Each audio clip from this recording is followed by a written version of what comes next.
Hello and welcome to the fourth lecture of Unit 4.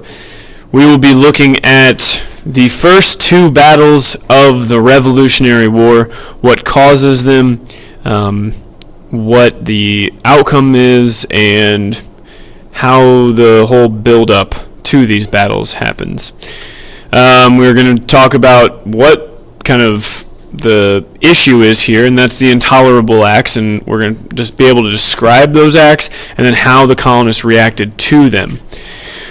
The Boston Tea Party made Parliament very angry, and they want to punish Boston. Parliament wants to punish Boston, so they pass the coercive acts, or they are going to be known as the intolerable acts in 1774. We call them the intolerable acts. That's because that's what the colonists call them. And that is because these acts are a direct attack on the traditional rights and liberties of the colonies. So, they are things that they just cannot live with. If you look at it, they're punishing Boston. And these are some of the things that they did to punish Boston. They closed the port until the tax is paid back, banned town meetings, replaced elected council with an appointed one. So it's kind of like if you are to throw a temper tantrum, your parents are going to punish you. If you're going to yell at them and scream and break something, destroy their property like the colonists did to the British tea, your parents are going to ground you or take something away from you, and that's kind of like what the British are doing. They're putting their foot down. They're saying you can't throw a temper tantrum and get away with it and get away with whatever. We're going to ground you, and we're going to take things away from you.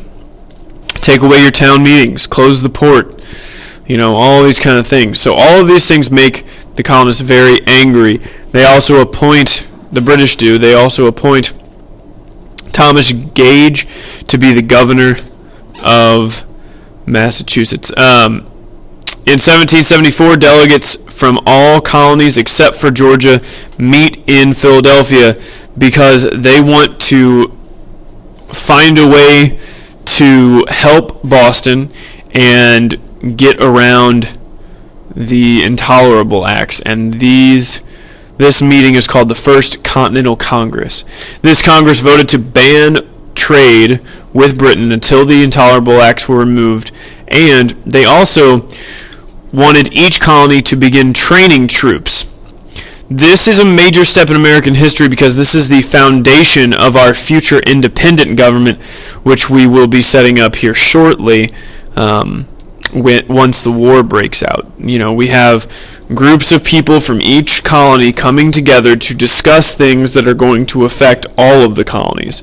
They want everyone to start training troops, not just one colony here and there. They want everybody to do it.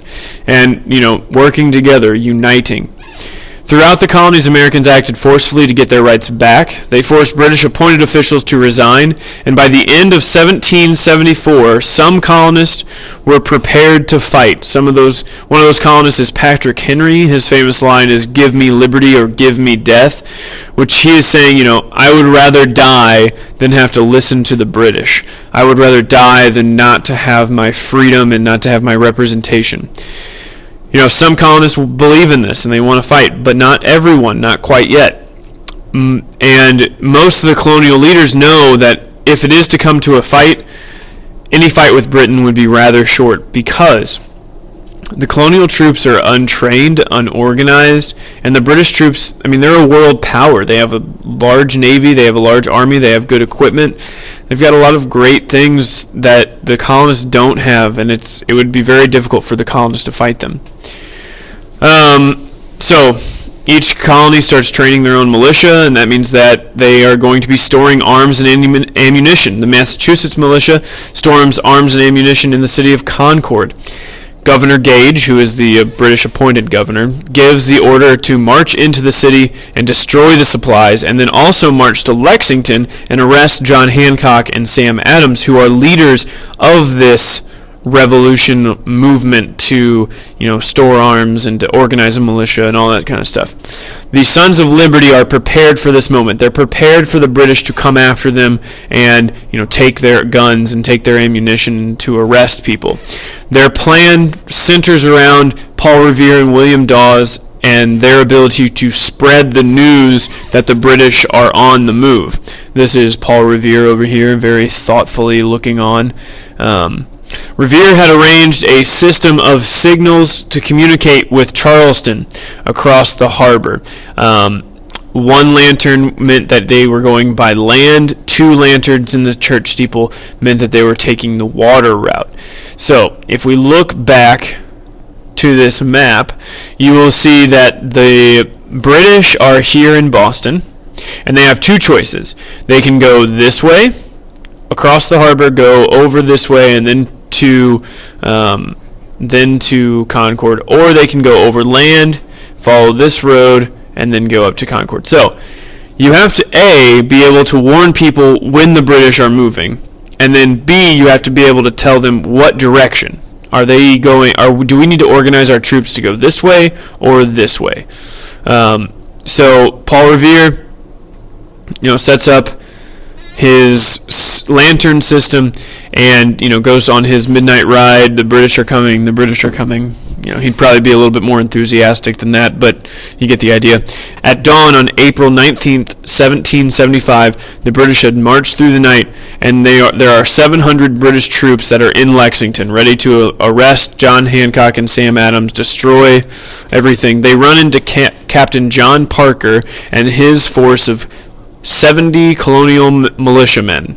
So a militia is like that unorganized group of citizens that are trying to fight. So you have 70 versus 700. Not only are you outnumbered, but you are also out-trained, out-organized, everything. The British told the Americans to drop their weapons. The Americans said no. Nobody is really for sure who fired the first shot, but soon 8 militiamen were dead. The British marched in and destroyed the military supplies, but as they marched farther and farther, a battle breaks out at a bridge, and the British were forced to retreat. So, if you think about, if this is a bridge, and then it opens up into a road, and you can't go around this way, and you can't go around this way. If the British are all lined up over here, they can only get so many people into the beginning of this bridge as they're marching this way. So the colonists are able to line up and start shooting all of these people that are coming in. So it evens out the fight a little bit. It's like, they're fighting 10 on 10 instead of, 70 versus 700. It evens them out. So as the British march farther and farther into the bridge, more and more of them are dying, and they are forced to retreat back. As the battle goes on, nearly 4,000 Minutemen arrive in the area. They line the road from Concord to Lexington as the British are retreating, and they pepper them with gunfire. Only the arrival of 1,000 more British troops saved the British from total destruction as they scrambled back to Boston. So, the British are running back, trying to get back to Boston, and 4,000 colonial people are coming out with their guns to shoot the British as they run back. So this is kind of a larger map to see how far it is from, Concord and the bridge all the way to Lexington, and then even farther back all the way to Boston.